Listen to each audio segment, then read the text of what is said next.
welcome to Diamond Delight Edibles. My name is Liz, if this is the first time you stop by, and for the rest of you guys, welcome back. Thank you guys so much for your support. I'm almost at 20,000. I cannot believe it. It's just blowing my mind. So today I'm going to show you how to make a Canna mirror glazed cake. These are the newest fad everybody's doing. And look at that. Look how shiny that is. You can see the lights and that reflecting off of it. Woo! So I am going to show you how to make this sexy, gorgeous cake from box cake, canned icing, but how we're going to elevate these to be a store quality, bakery quality type of cake. So I hope you guys are going to enjoy this. I really had fun and enjoyed making it. So stand by, get into those ingredients, what we need to make it, and then we'll get it all put together.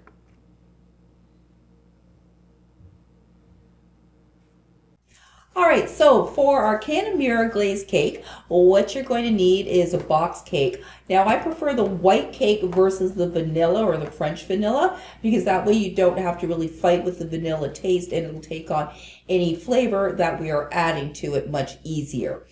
So just suggestion flavor wise, white cake or chocolate cake if you want to go chocolate, that's totally up to you. The only main thing that you want to make sure is that it incorporates oil is part of the ingredients. So Betty Crocker for any of their cake mixes is 1/3 cup of oil. So I use a 1/4 cup of melted cannabutter, and then I add 2 tablespoons of vegetable oil or any cooking oil to that to make up the 1/3. Then they usually say either milk or water, and I like to use a half and half mix. For me, I just find it makes it nicer than doing all of one or the other. But again, that's a total preference up to you. But those are the tips that I use for those. And then for your frosting, I like to use the cream cheese frosting. It's not quite as sweet. The cream cheese just gives, yes, it kind of cuts it a bit. But we are going to be adding the raspberries to it and the whipped cream. So that's also going to help cut that sweetness to it and not make it taste like a canned icing, you know, the super sweet ball. Too much. Yeah, so that's how we're going to cut that sweetness and make it really, really nice. So we are going to need 2 cups of frozen berries. So any kind of fruit you can use. I'm using raspberries. So I wanted to pick a tartar, more of a tart fruit versus something really sweet like a mango or pineapple. So again, to offset the sweetness of the canned frosting in the cake, that'll help that. So what you do is you can use fresh or frozen. I do prefer to use frozen strawberries because you get more juice from it, and we're going to be making a raspberry simple syrup to go on our cake. Yeah, so you know, like those master baker shows, and they're like, oh, and I cover my cake in simple syrup. That's what we're gonna do. So, 2 cups of frozen or regular fruit, whatever you want. As I said, I'm using raspberries. Cover it, sprinkle a tablespoon or 2 of sugar over it and a tablespoon of lemon juice. Mix it all over the berries and then cover it with saran wrap and let it sit on the counter for at least 2 to 3 hours till the berries completely defrost and come up to room temperature. Or the regular berries, fresh berries, they're just going to get release a lot more juices if you leave them out on the counter. So see all the juices there from I don't know how well you can see that, from my berries. I don't want to spill it because I'll be doing an oops. But anyway, you'll see in a minute because we're going to strain it off. And I'll shut up now about the berries. For our whipped cream, you're going to need 1 cup of heavy whipped cream, or whipping cream. 3 tablespoons of sugar. You can use powdered sugar or granulated sugar. I'm using granulated sugar today. And what I did was I did 2 tablespoons of regular sugar and 1 tablespoon of canna sugar. I'm just showing you various different ways that you can incorporate canna throughout the product. You can either just do it in one or part or all of it. Now, if you use everything at full strength and you're making this for a dinner party, you're probably going to have a bunch of sleeping, drooling people at your table. So keep that in mind. If you're going to do it across the board, cut everything back so you're not rendering everybody useless. So as I said, 3 tablespoons of sugar, however you want to mix that up. And 1 teaspoon of unflavored gelatin and 4 teaspoons of ice cold water. And this is going to help our whipped cream not separate and the water oozing out and your whipped cream deflating. So it's that little baker's trick. Then for the mirror glaze, you are going to need 1 1/4 cups of sugar. So what I've done here is I've done 1 cup of regular sugar and 1/4 cup of Canna sugar. Again, however you want to split that up is totally up to you. If you don't have Canna sugar, just use all regular sugar. But as long as you have 1 1/4 cups, doesn't matter. And you want 1/2 cup of light corn syrup. So again, I've mixed 1/4 cup of Canna syrup and 1/4 cup of light corn syrup. So this is another area that you can add it if you would like to. So again, either 1/2 cup of all light corn syrup or 1/4, or however you want to mix that up. We need 1/2 cup of syrup. 3/4 cup of sweetened condensed milk, and make sure it's the sweetened condensed milk. We're going to need 5 1/2 teaspoons of unflavored gelatin. We're going to need, 1/3 cup of ice cold water for our,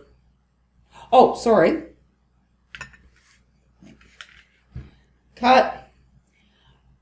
All right, we're going to need 5 1/2 teaspoons of unflavored gelatin, and we're going to need 1/2 cup of ice cold water to bloom our gelatin.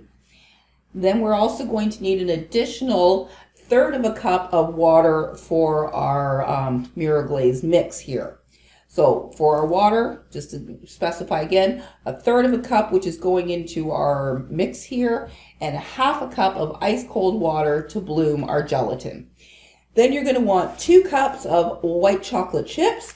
So 2 bags of these equals about 2 cups. And then you want your food coloring, whatever colors that you would like to make. If you just wanted to go one first time, give it a try. I'm going to show you, I'm going to do 3 colors. I'm going to do orange, red, and yellow, of those fall colors, and to show you how you can do the multiple colors. So that's all I believe that we need for our ingredients. I'm going to get into the equipment and then we'll get this made. All right, so the equipment we're going to need, you're going to either need a hand or a stand mixer with the whip attachment. Actually, I'm going to be using both today. Also going to need hand blender or a whisk if you do not have a hand blender. A couple of spatulas. A couple of saucepans, small to medium saucepans. Going to need a couple of bowls. Metal preferably, especially for the chocolate, it's better for the melting. Now you're going to need a strainer, a thermometer, number of bowls that you want to make of your colors. So I'm doing 3, so I've got 3 bowls. And you're going to need a cake board. Now, if you don't, most of us don't have cake boards, as we don't generally be making cakes all the time. So you can just make one from some cardboard. That's what it's called, cardboard, and tin foil, which is what I'm going to do. And yeah, I'll do that step in just a moment. And a cooling rack. And that's about it. Probably going to, as always, I usually forget something, but this is the major equipment. All right, so that's the main equipment that we need. I'm sure I probably forgot 1 or 2 things, as I usually do. You know me. But other than that, we're going to jump right in and get started on making this, and hope you enjoy. All right, to make a cake board, get your cake pan that you're going to be using and flip her upside down and make a circle. Draw the circle around. Like so. We're going to cut that out. So you're just going to cut out your circle.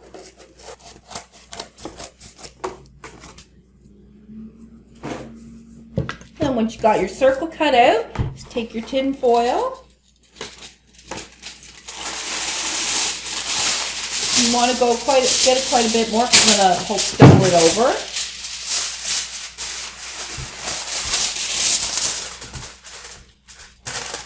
You want to try and pull it tight without ripping it. And you just want to tuck it in as neatly as you can.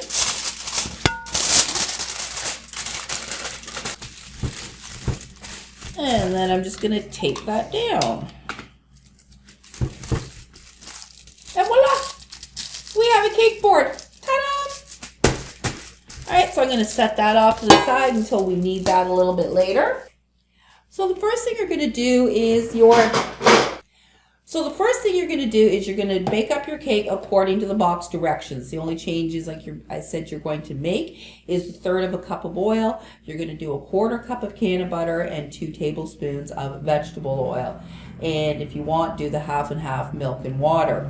Other than that, you follow the directions exactly the same. Once your cake is baked, then you are going to let it cool on a cooling rack. Take it out of the pans. Leave the parchment paper on the bottom of the pan. It's always a good idea to line your baking sheets when baking with parchment paper. It helps keep the cakes moist and protects them. Once your cakes have cooled completely, leave the parchment paper on, wrap them up really well in plastic wrap, and put them in the freezer to freeze. Because it's always better to work with frozen cakes. It's much easier. So you can go ahead and do that part. I didn't think you needed me to show you how to do a box cake, so I skipped that part and already made them. So the next thing we're going to do is we're going to bloom our gelatin. So I've already bloomed my 1 teaspoon of gelatin for the whipped cream, and so for the mirror glaze, my 5 1/2 teaspoons, I'm going to sprinkle it over my 1/2 cup of water. And we sprinkle it over so that it doesn't clump up. Once you get that all sprinkled in, then you just want to give her a stir. So make sure it's all dissolved. There's no lumps. And then you're going to set that aside, and we're just going to let that bloom until we need it. Now, the very first thing, so I said we're going to do, the next thing we're going to do is our berries, because we want to make the simple syrup and our jam, and we need to give that time to cool. So that'll be the next step that we're going to work on. So the first thing I'm going to do is I'm going to strain the juice, the raspberry juice from our raspberries. And that's what we're going to make our raspberry simple syrup from.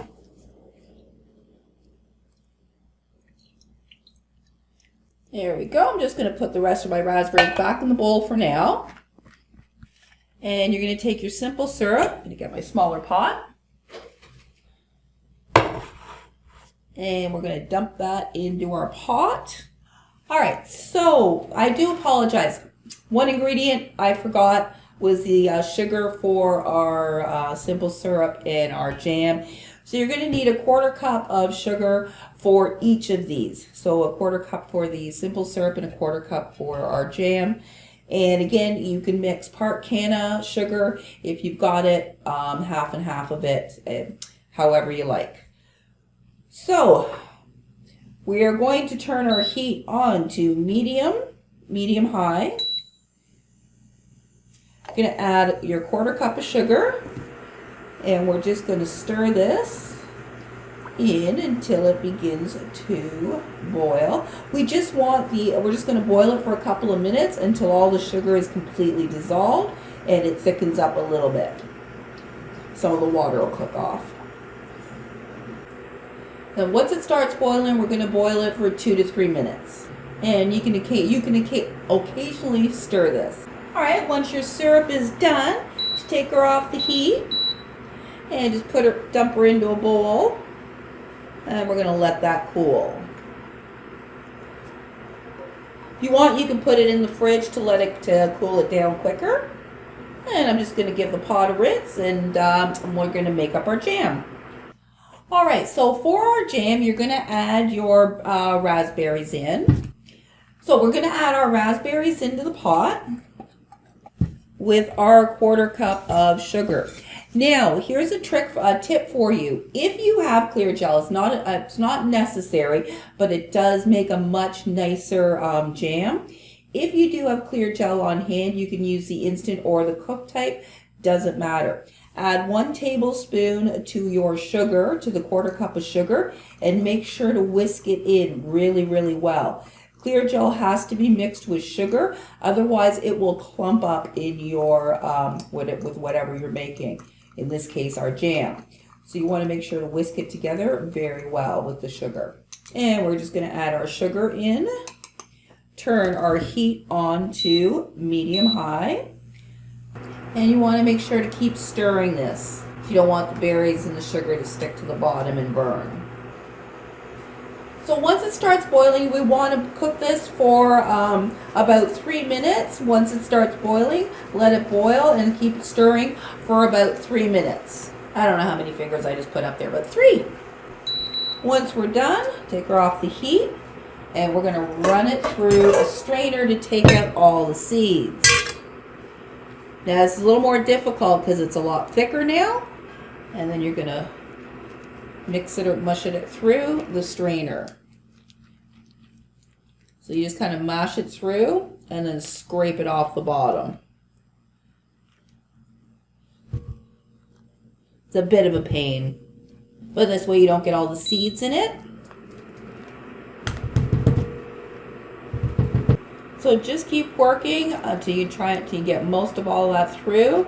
You just kind of have seeds left. And there we go. Now we have a nice raspberry jam that we're going to add to our filling. Well, I'm just going to put this into a smaller bowl here. And I'm just going to let that cool. Set that off to the side. We're going to let that cool.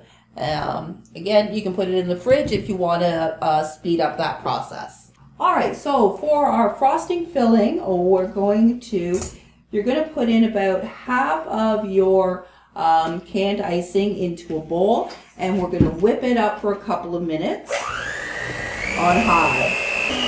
We want this nice and light and fluffy to add in the whipped cream to it. So I said just whip that up for about 2 minutes. All right, so for our whipped cream part, you're going to add in the 1 cup of heavy cream or whipping cream and the 3 tablespoons of sugar. And then our gelatin, we're going to melt it. So you can put it in the microwave at 10-second intervals until it's completely melted. But again, don't let it get too hot because you don't want to break your gelatin. And we're going to put this onto high and let that whip up. Helps if I plug it in. When our whipped cream gets to soft peaks, so we go like so, soft peaks, we are going to turn our beater on here to low. We're going to slowly pour in our melted gelatin. Now I found it melted fully at doing 1 10-second. So 1 10-second should probably be good for you. So we're just going to put that on low first and pour that in gently. And once that's all poured in, as it gets incorporated, turn it back up to high until we get stiff peaks. Now this only takes about 3 to 5 minutes. It doesn't take long at all to whip up whipped cream. You want to check for stiff peaks, so we pull it up and it holds its peak. So I'm going to go a little bit longer. They're medium stiff. I'm going to go for about another minute longer and we should be good. You just don't want to go too long with whipped cream, otherwise you will end up with butter.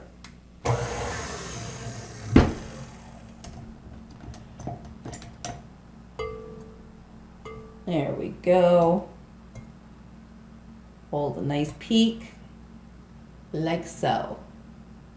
Alrighty, now we are going to take our whipped cream and we are going to fold it into our icing here.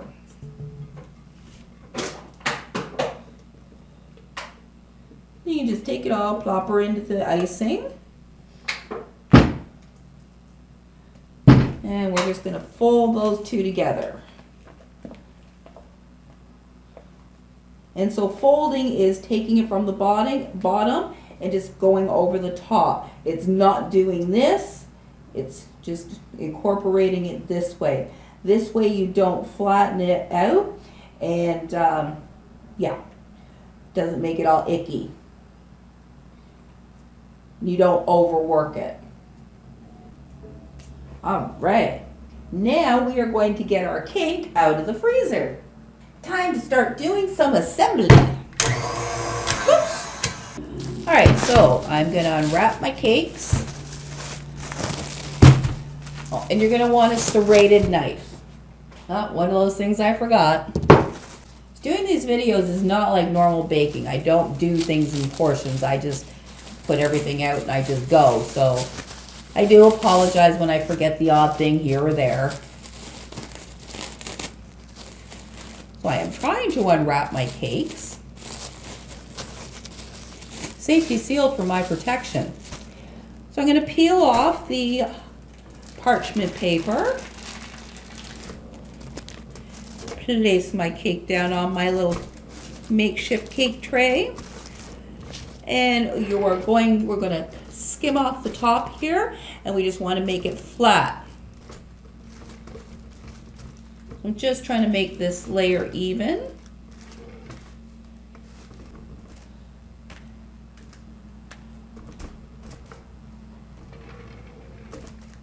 That looks good.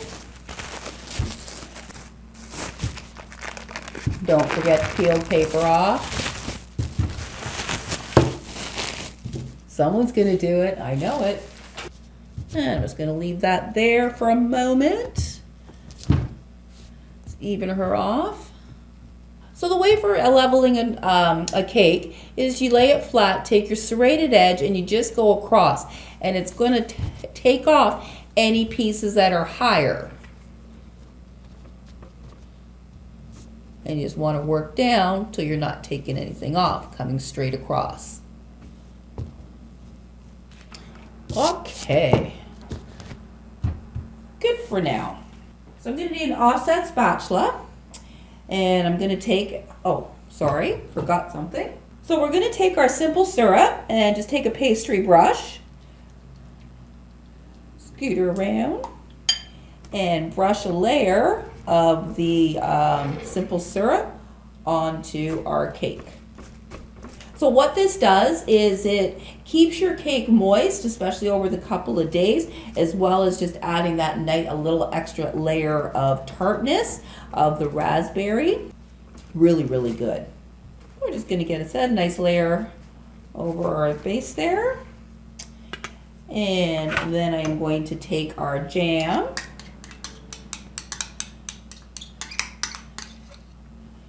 Make a layer of our jam.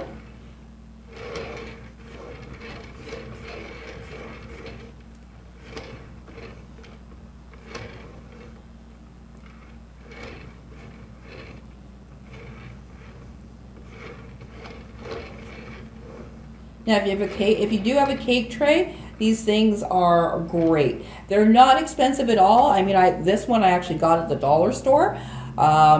Surprise, surprise. But you can get them for under $10, or you get really fancy, nice, the stainless steel ones that just like whiz. They're beautiful. But again, they're not that expensive. And they're really handy to have if you do cake decorating. So I have got our layer of jam.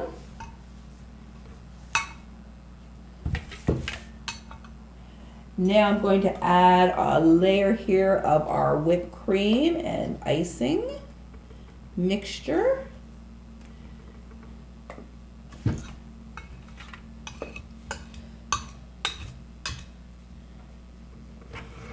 And we plop it down, and you just work from the center and you just push it out a little bit. You just spin and it just moves out. And this gives you a nice even layer.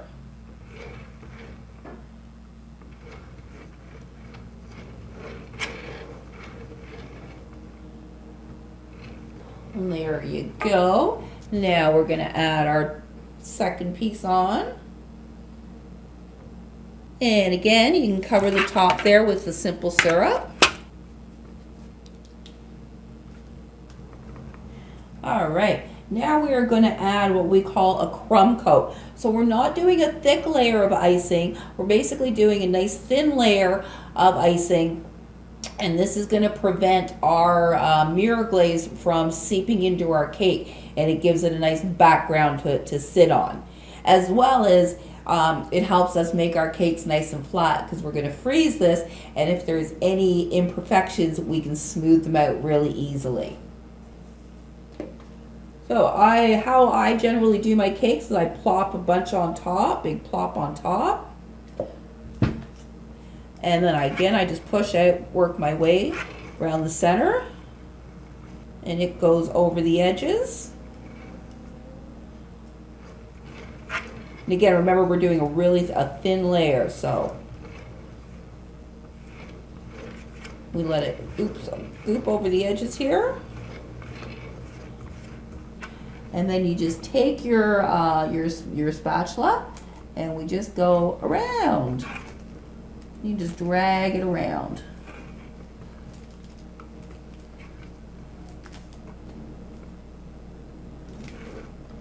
And as I said, you just want to make sure it's got a thin layer all the way around. So I'm just going to remove this excess. And again, just try and make her as smooth as possible.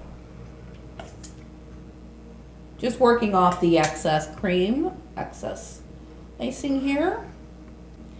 There we go. And if you've got cakes showing through, not a big deal. You can either, you can just leave it, like I said, it's just a crumb coating that we're using. Or you can just take a little bit of icing and just cover it up a bit. But this isn't about this layer of icing, it's about the mirror glaze. This is just a crumb coat to hold all the crumbs in and to give us a base so that our mirror glaze doesn't just soak into the cake. And again, if you have an edge and a little bit on top, don't worry about it because we can smooth that out once it's frozen. So once you're all, you've got that all iced up, put her in the freezer for a couple of hours. We're going to let that freeze up really well. All right, so our cake is frozen and it's time to make our mirror glaze. But first we want to clean up our cake and make sure it is as smooth as possible. I'm going to pop it back in the freezer while we make up our glaze. So what you just do is take your offset spatula and just come across your top here to take off that edge. Like so. Help find something to put it on. See, this way I can just smooth it out a lot easier. And another thing you can also do is you can take a damp paper towel, so just make it damp, not real wet or anything, and you can just also smooth it with the paper towel. It's not quite fully frozen. This will only work if it's fully frozen. I thought it was, but it's not, so I'm going to just clean this up as best I can right at the moment and pop that back in the freezer whilst I'm making our mirror glaze.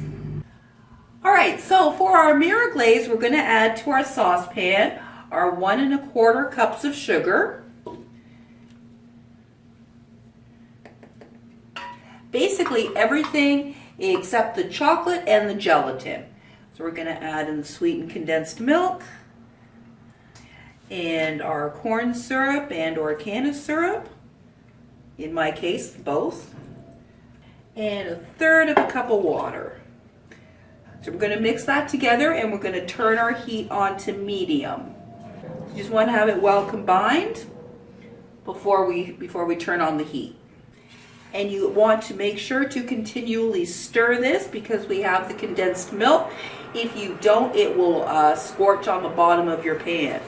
And you don't want that. That'll leave little dark brown black bits. So it's important to continually stir this while we're heating this up. And you're going to need your strainer for this when we're done this. So get that handy and another bowl to pour it into. And then you also want to make sure to get your hand blender ready. We're going to need it soon. And your drying rack.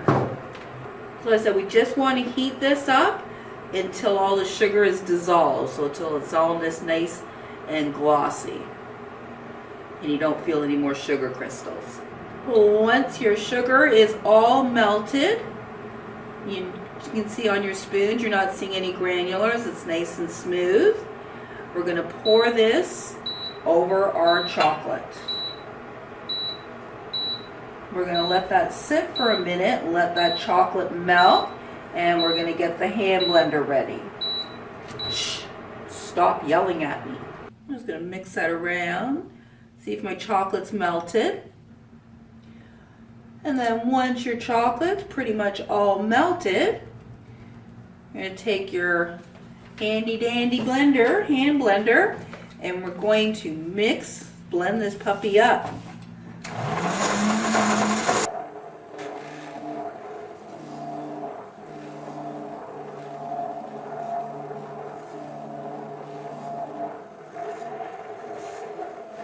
So you're going to blend it till it's completely smooth, no lumps in there, and that it's all one uniform color and texture. You shouldn't see any type of streaking or anything. If you do, go a little bit longer. You want this fully emulsified. Next, we are going to get our gelatin, and we are going to get that in. So I like to cut it up into smaller pieces. In goes our gelatin, and the heat of the chocolate and everything is enough to melt the gelatin. So you're just going to stir that around until your gelatin is fully melted and incorporated into your chocolate. So you're just going to continue mixing that until your gelatin is fully melted, and then we're going to take the hand blender to it one more time just to get our gelatin all emulsified in with everything else. So again, you're just going to blend this until, again, it's fully mixed in all one uniform color and texture. You don't see any kind of streaking or anything. There we go, and it should be looking really pretty and shiny. Then we are going to take our strainer and we are going to pour this through. This is going to help to catch any possible lumps that may be left, as well as break up the air bubbles. There we go. If you do want those air bubbles, you just gently break them. Now we want our, well, first of all, I'm going to color my 3 colors. Now for optimal pouring and texture wise, we want our mirror glaze between 90 and 94 degrees. So I'm just going to check out what it is right now. So right now it's at about 105. So we got time to get our color in, work it, and we're still good for our temperature. All right, so like I said, I'm using the yellow. I'm going to do yellow, orange, and red. And because I don't want them really bright, vibrant, I'm going to add a touch of brown to help deepen them, to make them more of those fall colors versus that really bright, shiny colors. So I'm going to evenly split this out between the 3. And then I'm going to do my yellow first. I think I like that yellow. I haven't decided yet. And I'll do my orange. So because I want to make this more look like a fall type of orange versus a pumpkin bright orange, I'm going to add in just a drop of brown. So see how it just kind of deepens that orange, makes it more look like a fall orange instead of so bright. And then we'll do our red. And again, I want to deepen up that red bit to make it not so bright. So again, I'm going to add in just 1 drop of brown. That's going to help deepen up that red. I think I'm just going to leave the yellow alone. All right, I'm going to check the temperature. So we're good, right around the 92 mark. So I'm going to get my cake ready. So what I want to just do is grab some parchment paper to put underneath my rack here. I actually decided I'm going to put it on a rack. Sorry, on a cookie sheet as well to catch it. Because we're just going to be just drizzling all this on. and this will catch it a lot better for us. Okay. Now I'm going to take my cake, put her on the rack here, put that on there just to get it up a little higher for me. And you just take your colors and we are going to just pour.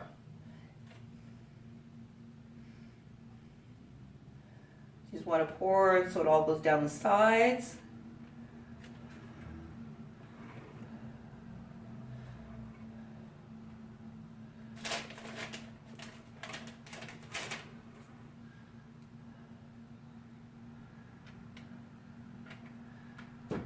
Ooh, looky.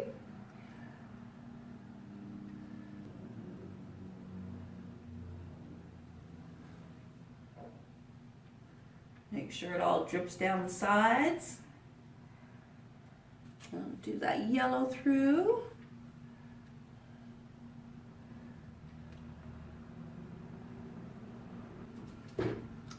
And I'll drop some more red. And I'll drop some more orange. There we have it. And we're just going to let that drip down and set for a little bit. And then we're just going to transfer that onto a plate and we'll check this stuff out. And just look how incredibly shiny that is. Oh, better shouldn't touch it that way. Check it out. You can pretty much, you can see your reflection in it. Oh! Now that is a perfect mirror glaze. So let's check back in a minute. If you do see the air bubble, you can just blow it out. All right, so I'm just going to put that in the fridge for about probably about a half an hour to set before I want to transfer it over to another plate. Now, if you have extra mirror glaze, you can save it. Keep it in the refrigerator. You just need to heat it up to that 90 to 94 degrees Fahrenheit. So if you want to make some cupcakes or something to use up the excess, or if you want to make, it'll last about 2 or 3 days in the refrigerator. You can still use that. And as I said, we'll check the cake when it's set and we'll get it onto a plate and give her a cut and see what she looks and tastes like. All right, time to cut into this puppy and give her a try. Oh my God, I can't wait. I'm so excited.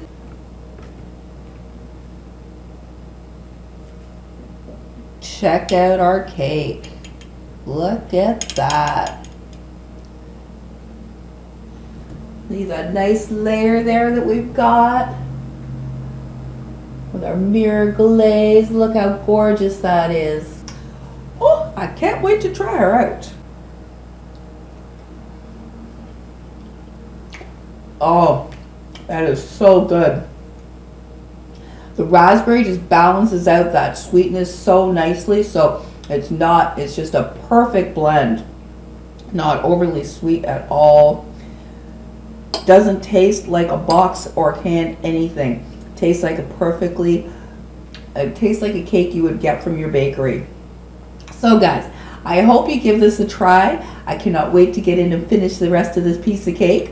As always, if you have any questions or comments, I'd love to hear from you. I do apologize, I had a bit of a delay there on answering stuff. I had a very bad tooth infection and I had to have it extracted, blah, blah, blah, blah, blah. Long story short, I've been very neglectful on answering comments. I do apologize. I'm trying to catch up on them. So do leave me your comments on that. I look forward to hearing from you.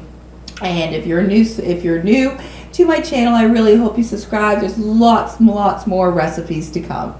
Thanks again for watching. You have an awesome rest of your day.